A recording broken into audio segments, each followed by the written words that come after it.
بينا النهارده هنعمل لك سلطه الجبنه. بص جامده جامده بمعنى الكلمه. سلطه الجبنه رودس بالبسطرمه.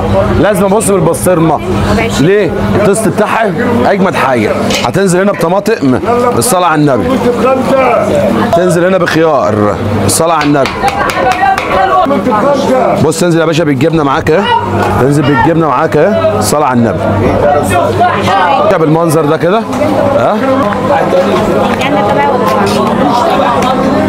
بقدونس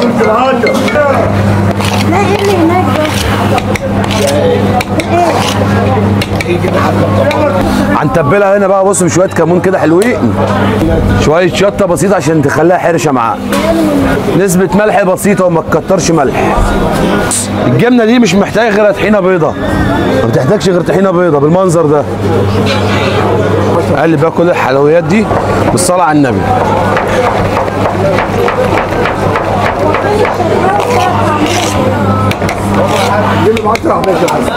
يلا بينا الصلاة على النبي. شوفوا المنظر ده، الصلاة على النبي يا باشا.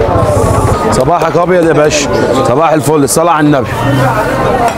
رشه زيت كده حلوه بلدي على مزاجك. هنا بقى شويه فروت كده اهي، فلفل اصفر وفلفل احمر بالصلاة على النبي.